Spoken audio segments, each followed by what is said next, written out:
அனைவருக்கும் வணக்கம். இப்போ ஏற்கனவே டெல்லியில் போராட்டங்கள் போயிட்டு இருக்கு.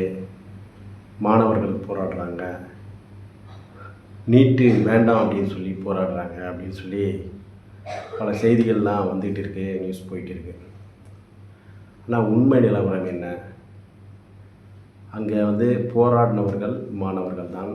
ஆனாலும் ஒரு கட்சியை சார்ந்த அமைப்புகளை சார்ந்த மாணவர்களை தூண்டிவிட்டு, குறிப்பாக காங்கிரஸ் அவங்க கட்சியை சார்ந்தவர்கள்லாம் அந்த போராட்டத்தில் கலந்துருக்காங்க. பிஜேபியோடைய எதிராக இருக்கக்கூடிய எதிர்கட்சியுடைய சார்ந்தவர்கள் எல்லாருமே அந்த போராட்டத்தை ஆதரவு தெரிவித்து பின்புலமாக ஆதரவு தெரிவித்தாங்க. ஆனால் உண்மை நிலவரம் அவர்களே சில இடங்களில் கலந்து கொண்டிருக்காங்க இந்த போராட்டத்துக்கு. ஏன் இது இவ்வளோ பெரிய போராட்டமாக இவங்க காங்கிரஸ் கொண்டு வராங்கன்னா, அவங்களுடைய ஆட்சி காலத்தில் இங்கே பார்த்திங்கன்னா ப்ரைவேட்டுடைய மருத்துவக் கல்லூரி நிறைய பேர் திறந்துருக்காங்க. அந்த ப்ரைவேட்டுடைய மருத்துவக் கல்லூரியில் படிக்கணுன்னா, மருத்துவம் படிக்கணுன்னா மருத்துவக் கல்லூரியில் டொனேஷன் பல கோடி வாங்கிட்டு இருந்தாங்க. ஆனால் நீட்டு வந்த பிறகு அந்த மாதிரி ஒரு செயல் பண்ண முடியல, பல கோடி நஷ்டம். அதனால் பெரிய பெரிய முதலாளிகள்லாம் சப்போர்ட் பண்ணுறாங்க. சப்போர்ட் பண்ணி நீட்டை எடுத்துட்டா திரும்ப பழைய மாதிரி சம்பாதிக்கலான்ட்டு.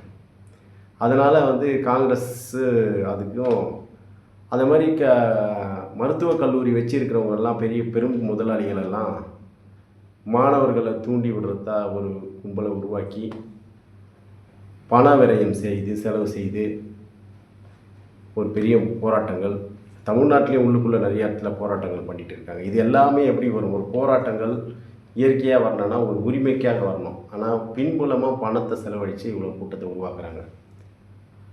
இது ஒரு நியூஸ். இப்போ அண்ணாமலை ஒரு பெரிய அறிவுஜீவி அப்படின்னு எல்லோரும் நினச்சாங்க.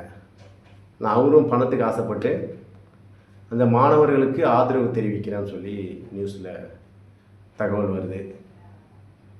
அதனால் அந்த அறிவுஜீவியை நம்பி நிறைய பேர் போனாங்க பிஜேபியிலேருந்து. இப்போ அவர் அந்த அறிவுஜீவியுடைய லட்சணம் என்னான்னு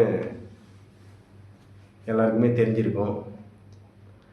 ஆனால் அவர் தவறான பாதையில் போகிறாரு.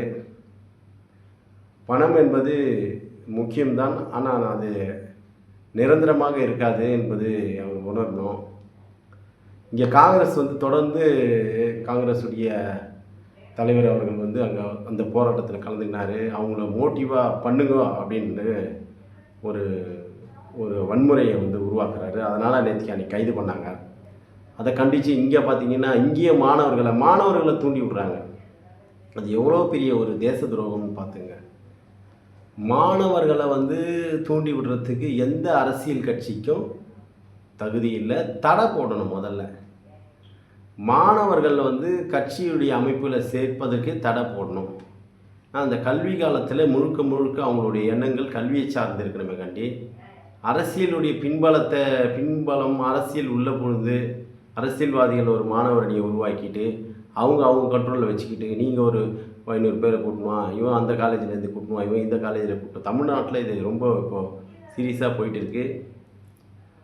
மாண்புமிகு தமிழக முதலமைச்சர், கல்வித்துறை அமைச்சர்கள்லாம் இதை சீரியஸாக கவனிக்கணும். ஒரு வன்முறைக்காக மாணவர்களை பயன்படுத்துகிறாங்க. உங்களுடைய கூட்டணி கட்சியிலே இருக்கிற ஒரு காங்கிரஸ் தான் இதை செய்கிறாங்க. உடனே இதை நீங்கள் தடுத்து நிறுத்தணும். மாணவர்களுக்கு நீட்டு, ஏன்னா இப்போது நீட்டு எம்பிபிஎஸ் படிக்கிறவங்களுக்கு. ஆனால் இங்கே சட்டக்கல்லூரி மாணவர்கள் இறங்கி போராடுறாங்க, மற்ற மாணவர்கள் இறங்கி போராடுறாங்க. அப்போது இவங்களுக்கு பின்னாடி இயக்கிறது யார்? இந்த காவல்துறை இவங்களை கண்காணித்து இதெல்லாம் அங்கங்கே தடுத்து நிறுத்தணும். இதை வளர விட்டாங்கன்னா ரொம்ப பெரிய ஒரு ஆபத்தில் முடியும். அது மட்டும் இல்லை, இந்த மாதிரி காங்கிரஸ் மாணவர்களை தூண்டி விட்டு இப்போ டெல்லியில் ஆரம்பித்து தமிழ்நாடு வரைக்கும் அங்கங்கே இருக்க காங்கிரஸுடைய கட்சி தலைவர்கள் பணத்தை செலவு பண்ணி இதை தூண்டி விட்டுன்னு இருக்காங்க. அதனை கண்டித்து இன்றைக்கி கூட பாரதிய ஜனதா கட்சியின் சார்பாக காங்கிரஸுடைய அலுவலகத்தை முற்றுகையிட போகிறாங்க. இதெல்லாம் எதுக்குன்னா, மாணவர்களில் இவ்வளோ பயன்படுத்துவது நல்ல செயல் இல்லை. இந்த அண்ணாமலையில் ஒரு அறிவுஜீவி இப்போ மாணவர்கள் செய்வது சரி என்றார். மாணவர்கள் எந்த மாணவர்களும் தன்னிச்சையாக வந்து இது செய்யலை. மாணவர்கள் என்ற போர்வைக்குள் ஒளிந்திருக்கும் அரசியல் அமைப்புகள் அவர்களை தூண்டிவிட்டு அவர்களுக்கு பணம் செலவு பண்ணி இந்த மாதிரி வன்முறைகளை செய்கிறாங்க. ஒரு கட்டத்தில் பார்த்தீங்கன்னா நேற்று அந்த டெல்லியில் போராட்டத்தில் கூட நீட்டினாங்க. அதுக்கப்புறம் ஒரு குரூப் என்ன சொல்லுதுன்னா 370 ஆர்டிக்கலை வந்து திரும்ப கொண்டுன்னு வரணும் காஷ்மீர்லன்றாங்க. அப்போ காஷ்மீரை வந்து அப்போது அந்த கூட்டத்தில் கும்பலில் அப்போ இன்னும் காஷ்மீரை சார்ந்த சில வந்து தேச விரோதிகளும் அந்த கூட்டத்தில் கலந்து தான் இது மாதிரி பேச்செல்லாம் பேசுகிறாங்க. அதே மாதிரி அந்த வீடியோஸு ஃபேஸ்புக்கெல்லாம் பார்த்தீங்கன்னா ரொம்ப வன்மையான முறையில் நிறைய விஷயங்கள் பண்ணியிருப்பாங்க. இவங்கெல்லாம் மாணவர்களா? உண்மையான மாணவர்களுக்கு கண்டிப்பாக தெரியும் தன்னுடைய சக மாணவர்கள் யார் எப்படி இருப்பாங்கன்னு அவங்களுக்கு தெரியும். ஆனால் அந்த கூட்டத்தில் கலவரம் பண்ணவர்கள்லாம் மாணவர்கள் இல்லை, அது மாணவர்களுக்கு தெரியும். மாணவர்கள் என்ற பெயரில் இந்த தேசத்தில் பெரிய ஒரு தீய சக்தியை உருவாக்கி ஒரு விஷயங்களை செய்கிறாங்க இந்த எதிர்கட்சிகள். இதை நிறுத்திக்கலைன்னா பெரும் விளைவுகள். பாரத பிரதமர் திரு நரேந்திர மோடிஜி வந்து நீங்கள் லேசாக நினச்சிட்டிங்க. இந்த தேசத்துக்காக எந்த உச்சியை ஒன்றாலும் தொட்டு இந்த பாரத தேசம் வளர்ந்த நாடாக வரணும்னு போயிட்டு இருக்காரு. குறுக்கில் இந்த சின்ன சின்ன சில்லற வேலைகள்லாம் செஞ்சிங்கன்னா அதெல்லாம் ஈஸியாக 2 நாளில் கண்டுபிடிச்சி மொத்த பேருக்கும் தேவையான பரிசு கொடுத்துருவார், தேவையான சட்டப்படியான தண்டனை கொடுத்துருவார். புரியுதுங்களா? அதனால் நாட்டு மக்கள்கிட்ட நீங்கள் ஜெயிக்கிறதுக்கு தேவையான வேலைகளை செய்யுங்க.